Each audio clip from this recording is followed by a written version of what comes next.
This Week in Baseball celebrates its 20th season with unforgettable moments.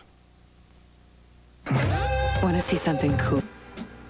This is baseball, Major League Baseball. That is, of course, the voice of the late, great Mel Allen, the Hall of Fame announcer who hosted This Week in Baseball since 1977. Hello, I'm Johnny Bench, and welcome to This Week in Baseball's Unforgettable Moments. In the 7 decades that Mel was a part of baseball, he was witness to some of the most memorable moments the game had to offer. And what you're about to see are the greatest baseball moments to take place in the 20 years that This Week in Baseball has been on the air. Now, every game starts right here on the pitcher's mound. And 41 times in the past 2 decades, the result has been the same, a no-hitter. And here are a few that deserve special mention. In our very first year on TWIB, we witnessed a no-hitter from a most unlikely source. Then a starter, Cleveland pitcher Dennis Eckersley. The more likely source was Nolan Ryan. He offered a potential no-hitter with every start. 2 balls and no strikes to Baker, and a ground ball to third. He has got it, Art. How? He got it! Nolan Ryan! No-hitter number 5.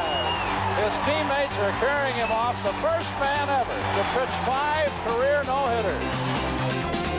When the Astros clinched the Western Division Championship in '86, they did so in spectacular fashion, thanks to Cy Young Award winner Mike Scott.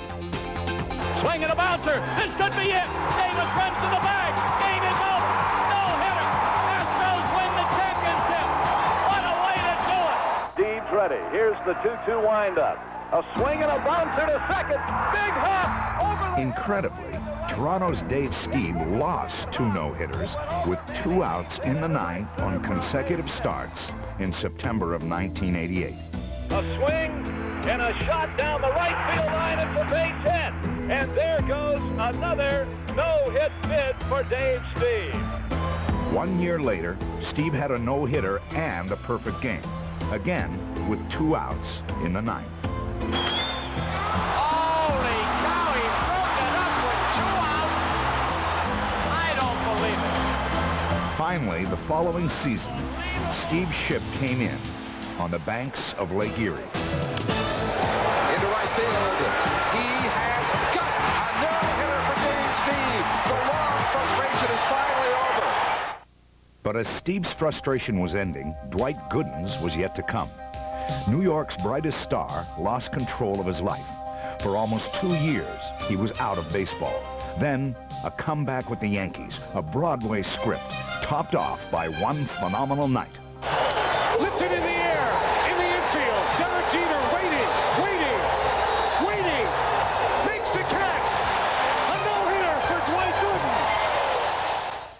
But perhaps the most inspiring no-hitter we've seen in 20 years of TWIB, maybe ever, belongs to Jim Abbott, a man born with no right hand. If you are to do something different, like play baseball, the media constantly pounds it into you every single day. You know, you're different, you're different. You think you're normal, but you're not, you're different. And that can be pressing. And if you don't have the right kind of attitude, I think you're going to become bitter. And it's easy to get mad, to look at people and say, hey, you know, why don't you just chill out for a while? It's more than enough that Abbott became a major league pitcher. But to pitch a no-hitter, well, that's truly something. And the ground ball is short. Velarde, he did it. He did it. No-hitter for Jim Abbott. TWIB has also witnessed pure pitching perfection 5 times in the past 2 decades. 27 up, 27 down, beginning with Len Barker. Fly ball center field. Manning coming on. He's there. He catches it. A perfect game for Len Barker. He has made baseball history here tonight. Holding the batter. Last of the 9th inning. Bouncing ball to second. He's got to do it. A perfect game for Mike Witt. Mike Witt pitches a perfect game. He is ready for the 2-2 to Woodson, and here it comes. And it is swung out and missed. And Tom Browning has pitched a perfect game. 1-2 pitch. In the air. Center field.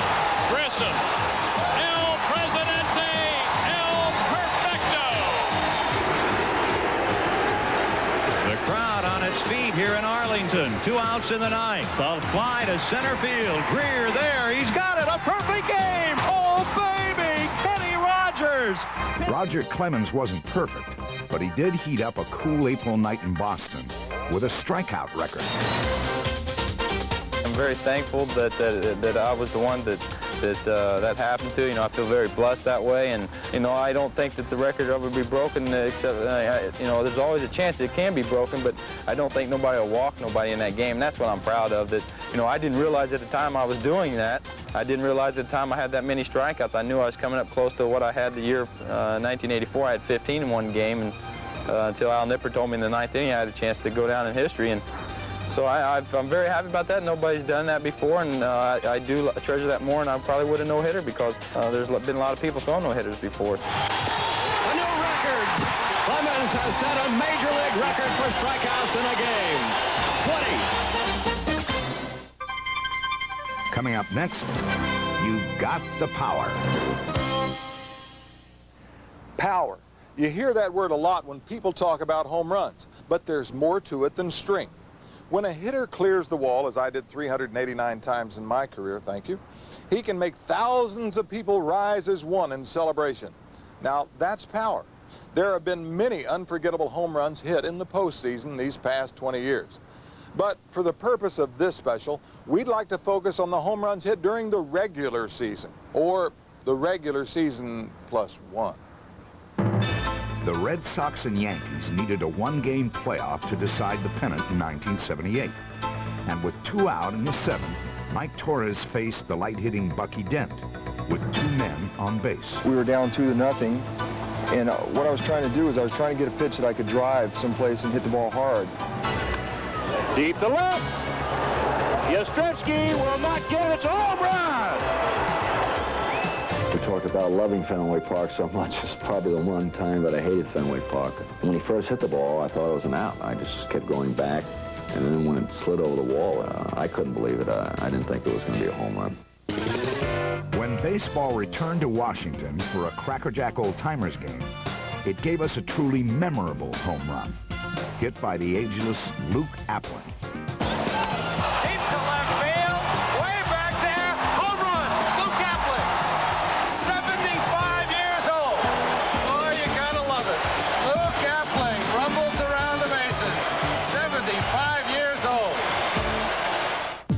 Meanwhile, the Young Bucks were bashing them out at a record pace. Bob Horner had 3 home runs in this game, with 1 at bat left. Reardon delivers. There's a fly ball, deep left center field, right looking up. He did it! He did it! Bob Horner has become the 11th player in baseball history to hit 4 homers in one game. Home run fans were also smitten with hard-hitting Mark Whitten, who sought to match Horner's feat. Come on, Mark. Runner at first, 1 out, 2-0 to Whitten. Into center field. Did he? Yes! His 4th home run of the game. He has 12 RBIs, 15-2. Unbelievable. Unbelievable. A grand slam, 2 3-run home runs, and a 2-run shot.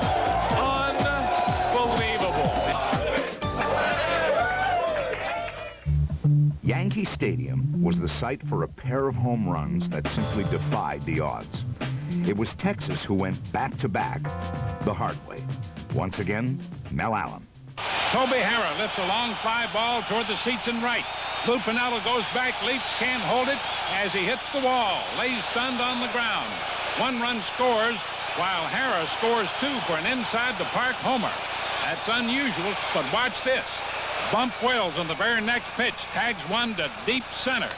And now it's Mickey Rivers chasing the ball. He gets a glove on it, but doesn't get the ball. And Wills flies nonstop. The relay comes in, but Wills races right on. The Rangers get back-to-back inside-the-park homers. Yankee Stadium was also the forum for the unforgettable George Brett Pine Tar incident. It happened when George came to the plate in the 9th with a runner on base and the Yankees leading by 1. The pitch deep to right field. Holy cow, I don't believe it.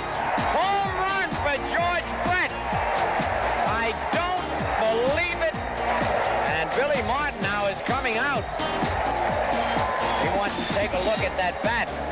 I get back to dugout and everybody's shaking my hand, and I'm sitting in the dugout and someone says they're checking your bat. And I go, what are they checking it for? I don't have to cork my bat. I said, if they call me out, I'm going to kill somebody. Oh, I can't believe that.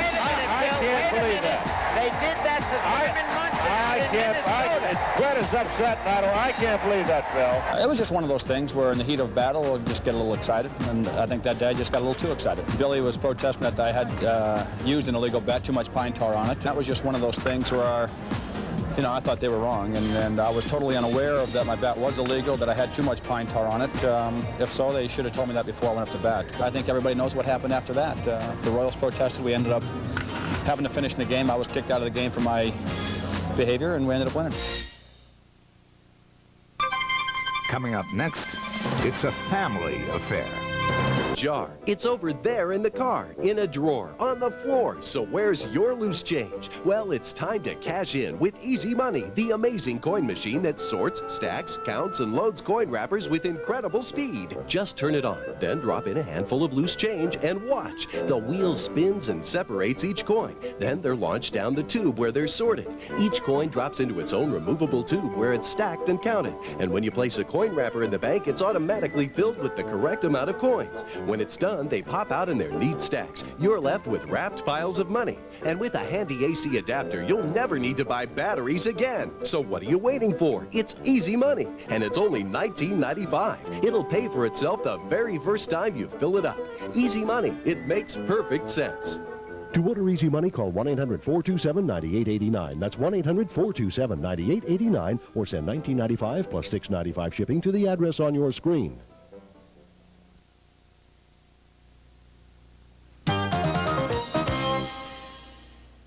Unforgettable baseball moments are few and far between, and that's the way it should be.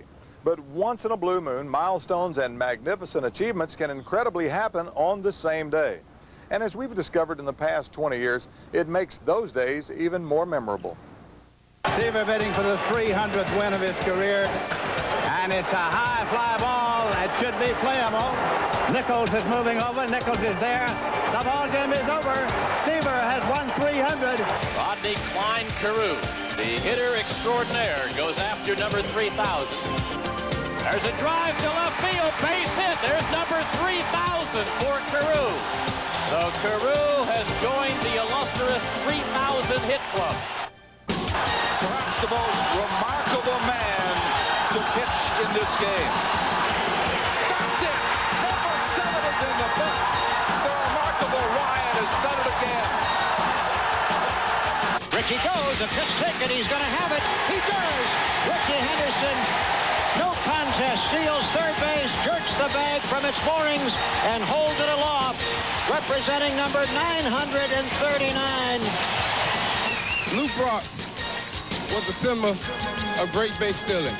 But today, I'm the greatest of all time. Thank you. When Ricky set the stolen base record, his family was on hand. But in baseball, families seem to pop up most everywhere. Hi, I'm Chip Carey, Major League Baseball announcer. And I'm Skip Carey, Major League Baseball announcer. And I'm Harry Carey, Major League Baseball announcer. Will the real Major League Broadcasting Carey please stand up? 3 generations of Careys in the broadcast booth. A most precarious occasion. To first, he might have had a play at third base, but Bosky. He gets a sacrifice out of it, thrown out by Bosky. Let's see. But only one family ever had a father and son play on the same team. This is Ken Griffey Jr., whom we first caught up with in the minor leagues. You know, right now I'm having fun, so I sort of want to stay here, but I also sort of want to move up so I can at least play one game with my father. That's the only goal that I ever set in my career so far.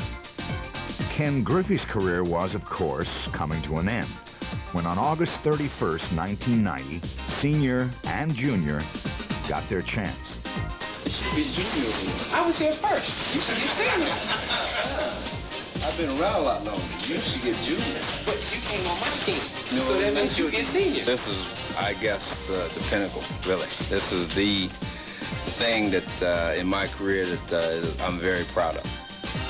But this wasn't just a one-night stand.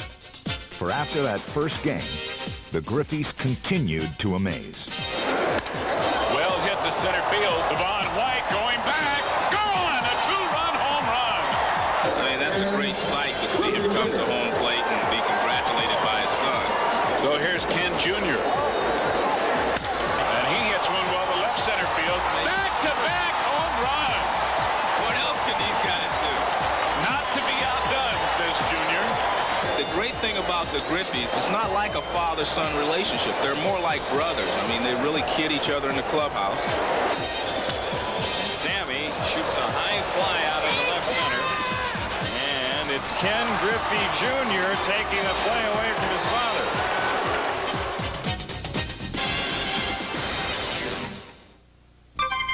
Coming up next, a brilliant disguise.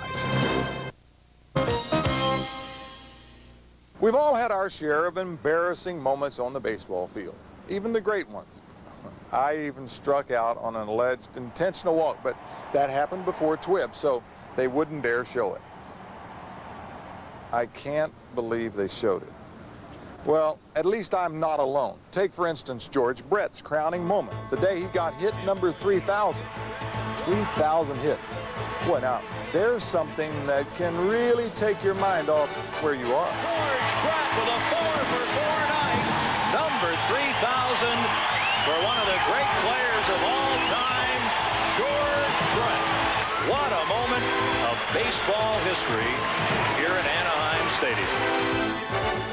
Yes, even baseball's greatest moments sometimes come with a caveat. When this game resumed, Brett began to banter with first baseman Gary Gaetti. He asked me if my wife was here, and I said yeah. And then I had a bunch of people from Kansas City fly in, and they came to the game Monday, and I was scratched, and they left in the bottom of the first inning to go to some bar and watch the Chiefs game. And then I started to say, on Tuesday they didn't even count. Throw to first. George Brett is picked off first, and even his wife is embarrassed.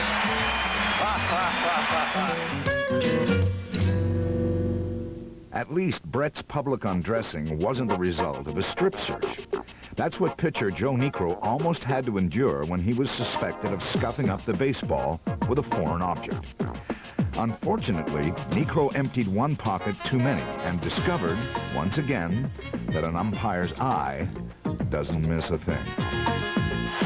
What did they find in his pocket? I don't know. It was an emery board that led to Niekro's scuffle with the law. A moment reenacted later that year when Huey Lewis heard the news. It should have been illegal for Bob Brenly to put on a glove when the former catcher was pressed into duty at third base. In the fourth inning, routine ball, booted it to error number 1. A couple plays later, another routine ball, I booted it, and then just to prove my versatility, picked it up and threw it away too, so I got 2 errors on that play. And here comes Griffey, he'll score. To prove I could make errors going both directions, they hit one to my left, and I booted that one, giving me 4 for the inning, allowing 4 runs to score. At which point I couldn't get anybody to talk to me. The third base coach went and hid. The third base umpire went and hid. And, you know, I felt like I was alone in the middle of the universe. But this incredible feeling of calm came over me when I left the field. I mean, normally I would break things and throw things, but I was very calm, cool, and collected. And next at bat, I hit a home run to put us on the scoreboard. The at bat after that, I hit a single to drive in 2 runs. And then the capper was 9th inning, 2 outs, full count, hit a home run to win the ball game. Oh, it's gone. Bob Brenly is going to win the ball game. How do you like that? Boy, you talk about a schizophrenic day. Bob Brenly made 4 errors in 1 inning to allow 4 runs to score. It's a bases-empty homer, a 2-run single, and that colossal shot to left. The Giants win it 7-6. Roger Craig, the manager at the time, joked that I was comeback player of the year in 1 afternoon. So you have to be known for something. I guess it could be a lot worse. Embarrassing moments can seem to go on forever. Like Dave LaRoche versus Gorman Thomas, and a classic confrontation known simply as La Lob. Bob Lemon had just become the manager. He came out to the mound and wanted to know if I wanted to put Gorman on or what we wanted to do. And I said, well, how about if I just throw him my curveball And Lem hadn't seen it yet. He didn't know my curveball was my lob. Here comes the first one. I said, oh, for Christ's sake, what is this?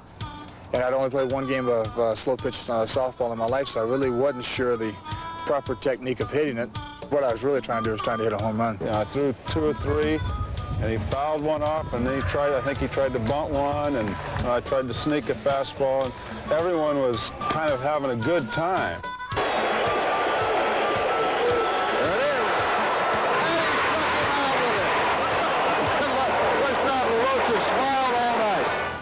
The following season, it was La Lob, La Sequel.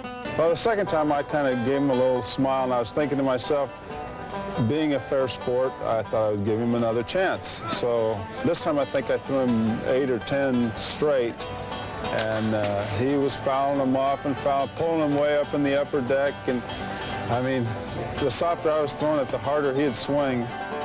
Finally, La Lob became La Single, as Gorman got his revenge. Finally, I buried one in left field and got a line drive and got on first base, and a bunch of the Yankees were giving me a lot of crap, and more or less tipped my hat and stuck my tongue out, and, you know, it was even. If fans knew things like that were going to happen every game, the stands would always be full. But sometimes in the dog days of summer, folks need a little incentive to come out to the ballpark, and that's how promotions were born. Now, most are routine. You got the bat day, the cap day, and the old jacket day. My size. But in Seattle, seems like they always find a different way to fill the ballpark and bring out the scalpers. Holy cow, he fell asleep in a chair. You see that haircut? That's a summer haircut. It is? Yeah. Yes. Some are good and some are bad. Jay Buhner's paired pericranium was all the buzz in Seattle, and it inspired the now infamous Jay Buhner Buzz Cut Night. No mercy, take it all off. This promotion was a cut above the rest. Get a Buhner buzz cut before the game and get in for free.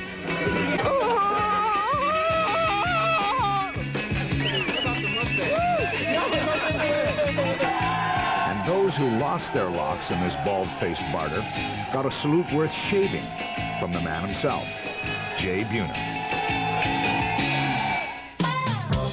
Seattle's always been on the cutting edge of promotions. Take, for instance, Funny Nose Glasses Night, the brainchild of the Seattle Brass, inspired by a classic commercial featuring Tom Paciorek. Hi, this is Tom Paciorek of the Seattle Mariners, inviting everybody to come on out to the Kingdome on August 23rd for Mariners Funny Nose Glasses Night. Be the first in your neighborhood to have... Tom, I'm sorry. August 23rd is not Funny Nose Glasses Night. It's Jacket Night, Tom. Jacket night. Yes, every kid 14 and under gets an official Mariners vinyl jacket free, Tom. Jacket? No nose. No funny nose glasses, no. I'm sorry. What am I going to do with 30,000 pairs of funny nose glasses? That's your problem, Tom.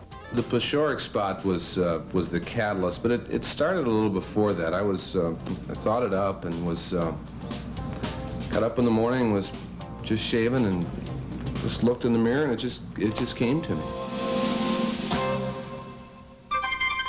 Coming up next, Do the Hustle. Of nature, it can turn your summer day into a nightmare of destruction when a deadly tornado strikes. Now, National Geographic Video takes you into the eye of the storm in Nature's Fury, an incredible 60-minute You Are There video that captures nature at its deadliest. Call this toll-free number now to order Nature's Fury for only $19.95. Order now, and you'll also receive the best of Cameramen Who Dare, absolutely free. This special television offer is not available in stores, and you have no risk, as your satisfaction is guaranteed for your money back. So call now to get Nature's Fury for only $19.95 and receive your bonus video free. Call now. For rush delivery, get your credit card ready and call 1-800-353-5511. That's 1-800-353-5511. Or send your check or money order to the address on your screen. Call right now. Lou Gehrig's Ironman record stood for 56 years until Cal Ripken Jr. came along. Now you can honor this record with the most unique collectible ever. Full-color illustrations of both Cal Ripken Jr. and Lou Gehrig on an antique baseball along with their authorized facsimile signatures. Baseball players might look tough. But they can be just as emotional as the next guy, especially when you have 50,000 people standing and cheering your accomplishments. It's moments like this when you really want to give something back to the fans. And I got to tell you, I was lucky enough to do just that on a night they held in my honor. I am a very honored person and very grateful person. You have made this day complete. You have made it better than I could have ever written a script for. I thank you so much. My family thanks you. And I'm going to try like hell to play good for you tonight. Thank you. And on Johnny Bench night, Johnny Bench delivered on that promise. There it is. Deep to left. Cruz going back. And it's gone. Oh, my. A home run for Bench on his night. Look at John. Number 389. And this crowd capacity is going crazy. It's nice to go out in a blaze of glory. But emotions in baseball run the gamut. Consider the heart-rending story of pitcher Dave Dravecky. Diagnosed with cancer of the throwing arm, Dravecky missed nearly all of 1988. Then 1 year later, he made a triumphant return at Candlestick Park. While I was standing on the mound, it's too difficult to express in words what I actually felt inside. It was just something that was so overwhelming, and I was so thankful for that opportunity, and at the same time, so excited about once again having another opportunity to play Major League Baseball. It is the most memorable thing that's ever happened to me in my career, to be able to sit in center field teary-eyed watching Dave Dravecky come back and pitch when everybody in the country thought that maybe he wouldn't pitch again. But he did. And in fact, Dravecky had a victorious and emotional return to the mound. Then, in his next start, the unforgettable sight of his arm breaking as he pitched. The cancer had returned, and Dave Dravecky's career was over. When I went to the ground, it was not a thought of frustration or a thought where, you know, why all of a sudden now when things are going so well. I didn't think of that at all. What was amazing was it was almost an excitement of wondering what God was going to do next in my life. Dravecky's faith gave him the strength to make his abbreviated comeback and to serve as an inspiration to us all. Brotherly love was the theme when Twib traveled to Cuba to meet Jose Palmero, the older brother of then Texas first baseman Rafael Palmero. We brought a message from Rafael to his brother. They had not seen each other in 20 years. And we brought video of Jose back to Rafael. I'm just overwhelmed, man. I can't, you know, this is like a dream for me. See my brother playing catch with my t-shirt on, my team hat, right in front of my house where I was first 5-6 years. 8 months later, we arranged for the brothers to be reunited at LaGuardia Airport in New York City. When I saw him for the first time and, he gave me a hug, it was like I was back to 5 years old, and here's my brother, giving me a hug back at home. And that's what I felt like. It was an incredible feeling. But Pete Rose is the man who, in the 20 years Twib has been on the air, has given us the most emotional highs and lows. With every passing hit, we watch Pete record another milestone. And there it is, number 3,000. And what could have suited the occasion better than for Pete to have Tony Perez, former teammate and close friend, right there by his side. Well, I feel a lot better when I move on up in the list. One more hit and I move a notch up. 8 more hits, I move a notch up. But there's a lot of great players up there. And there it was, a new National League career hit record. Certainly one of the biggest hit records to ever come out of Philadelphia. And the man he replaced on the charts, Stan Musial, was there to spin a little chatter and offer congratulations to the man of the hour. Hello, Mr. Rose? Yes, sir. Mr. President's on. Go ahead, please. Hello? Yes, sir. Hello, Mr. Rose. 1 moment, please. Hello? 1 moment, sir. Maybe the operators went on strike. Good thing you're in a missile on the way.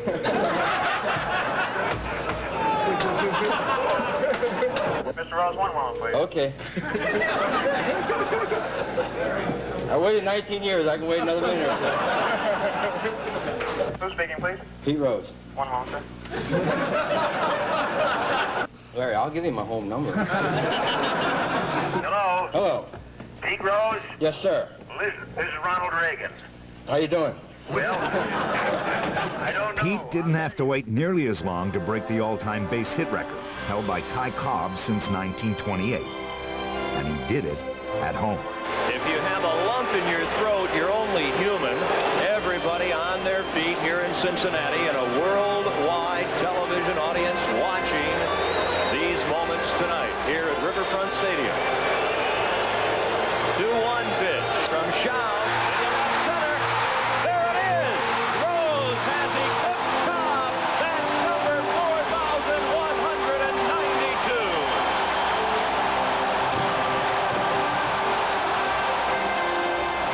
What you really saw in the course of 8 minutes, I believe, was 3 generations of Pete Roses. 1, me getting the hit. 2, me thinking about my father. And 3, my son Pete coming out to congratulate me and then embracing me. This is one of the all-time great moments. Unfortunately, the man who gave baseball so much allegedly bet on the hand that fed him and was part of the game no more. The banishment for life of Pete Rose from baseball is the sad end of a sorry episode. One of the game's greatest players has engaged in a variety of acts which have stained the game, and he must now live with the consequences of those acts. Coming up next, moments to remember. No matter how old you are, you play baseball to win.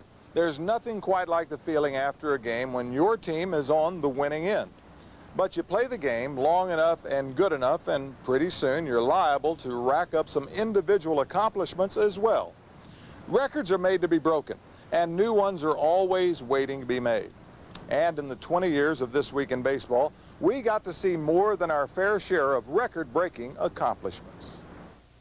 Here's a high drive. That might be number 40. It's on the way, and there she goes. Number 40 for Jose Canseco. Basically, I thought if I just stay consistent and use my ability and didn't go into any slumps, that I can make the 40-40 club. What I didn't realize is that there are no members in the 40-40 club, so I sort of just laughed at that. He's running. There's the throw. Number 40. Jose Canseco, the first man ever in big league history to do it. Consistency is the common thread when it comes to making records. And Bip Roberts, in one memorable 4-game stretch, was about as consistent as a major league hitter could be. And there's a line drive and a base hit. Bip Roberts has tied the National League record. That is his 10th consecutive base hit. He's the first National League player to do it since 1943. Reaching base without getting a hit also has its moment. Exhibit 1, Don Baylor.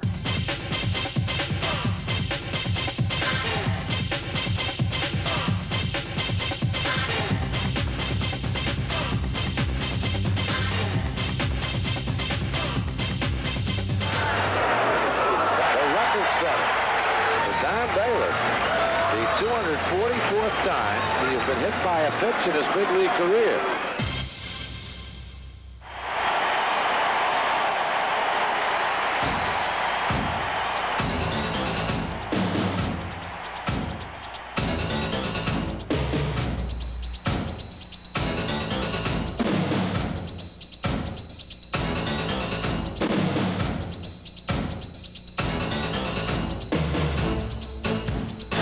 Pitch, swing, and hits left. They're going to roll in a base hit. That is number 3,000 for Lou Brock. There goes the ground ball, base hit. Number 3,000. Yastrzemski's got it, and all hell breaks loose at Fenway Park. Swings.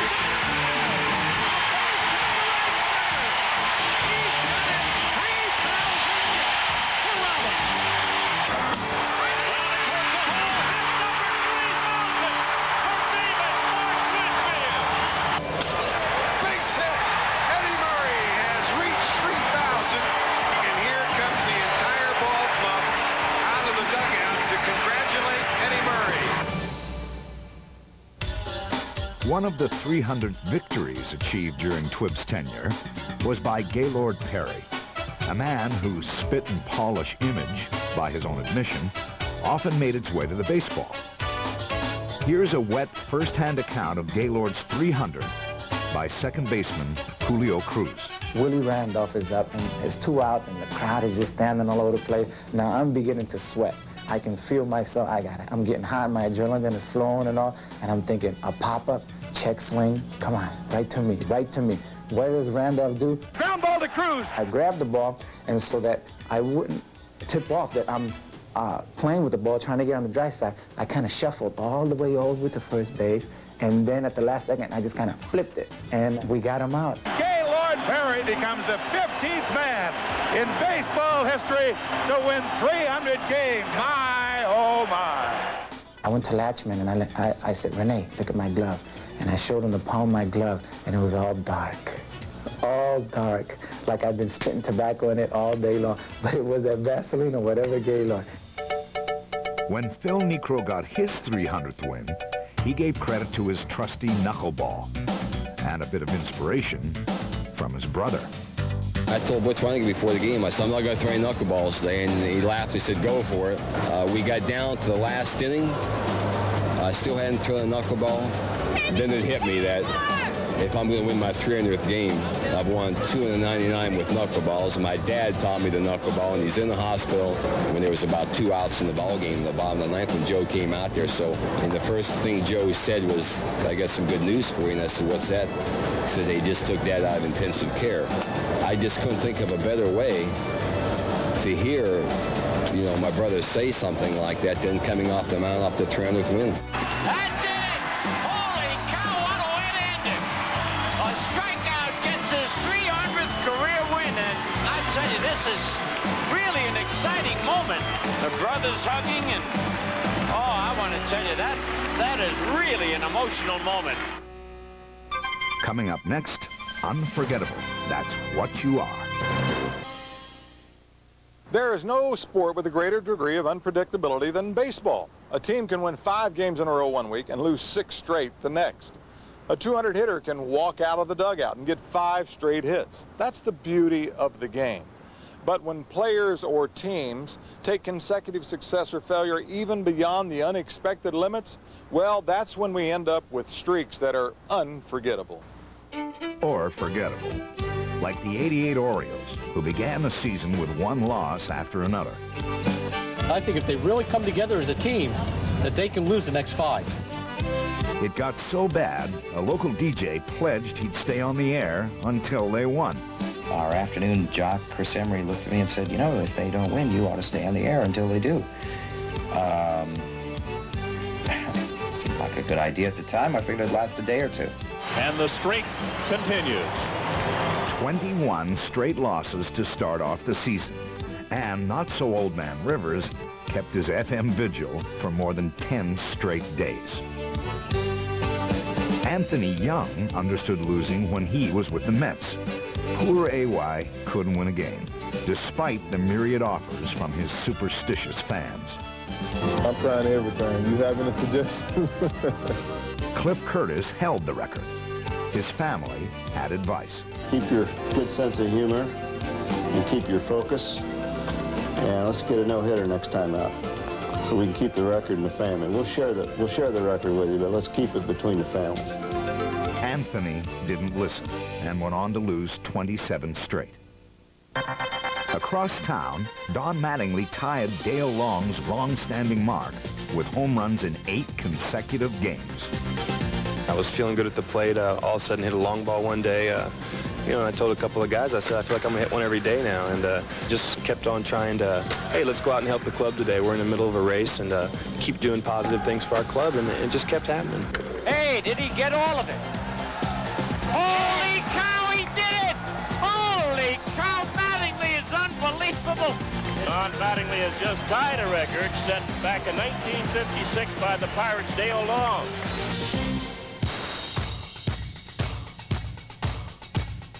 Ah, but not to be outdone, Ken Griffey Jr. also tied that record, just 6 years later. A high drive to right field.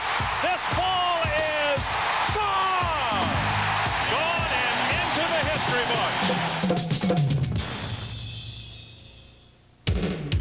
Some records seem insurmountable, but don't tell Oral Hershiser. For one 7-game stretch, Oral was uncanny, and with each passing game, he came closer to Don Drysdale's mark of 58 2/3 consecutive scoreless innings. Unbelievable to go extra innings and give him a chance. The 1-2 pitch. Fly ball to right on a semi-check swing. Gonzalez, the record. Oral Hershiser, 59 consecutive innings scoreless. The all-time record. This is the record that when people ask me what record in baseball is going to stand forever, this is the one I used to say. Now I think somebody's going to break it from me because I know I'm not any big deal. I really didn't want to break it. I wanted to let Don and I just be at the top, and but people said I just got to keep going. But of all the streaks in the 20 years of TWIB, the one that touched the working man more than any other was Cal Ripken Jr., breaking Lou Gehrig's record for consecutive games played. And This Week in Baseball has had the pleasure of following Cal's career for the duration of his incredible streak. I'm learning as a hitter. I'm learning the pitchers. I'm learning how to hit the ball to right field, how to hit the ball to left field, and learn how to look for a certain pitch in a certain situation. So all of that, you know, is helping me to become a better ball player, and maybe someday soon I'll be in a big league uniform. Just a matter of time. In 1981, Cal Ripken debuted as the Orioles' third baseman. But on July 1st, 1982, he became their everyday shortstop. And we do mean every day. Taking a quote from Dale Murphy, he told me when he ended his streak, he said, look, 700 games ago, he didn't intend to set out to do this. And that's my feelings exactly. I've been lucky to stay away from the injuries, and I just play each game, and I mean, I have fun doing it.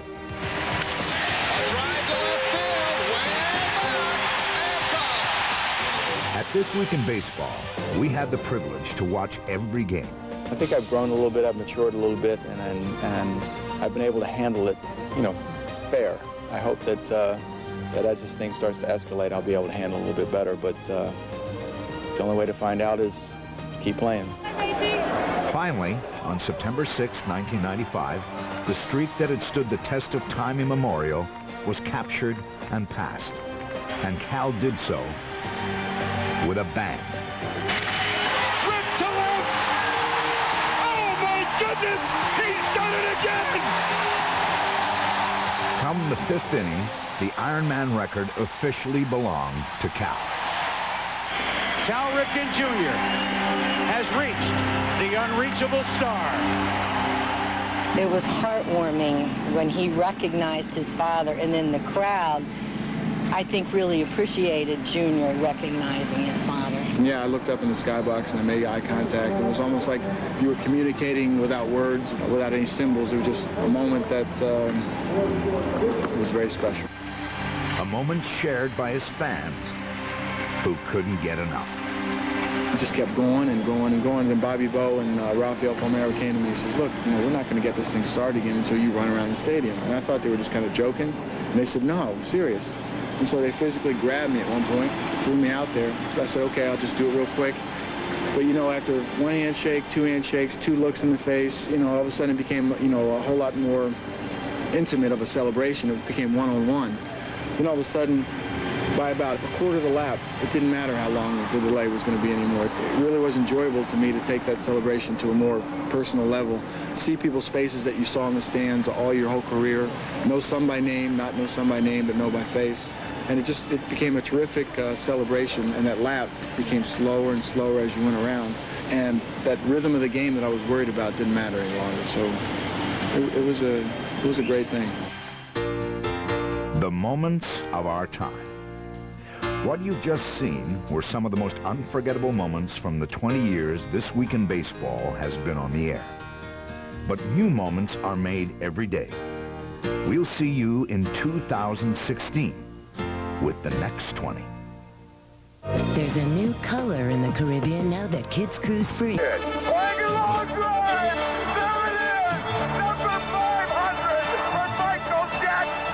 One and two the count to Gary Ward, 2 outs in the ninth. He's 1 strike away from 300 victories. He went around and it's over.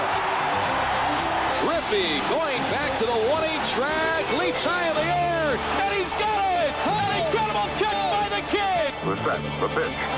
There's a long fly ball to left down the line. Home run,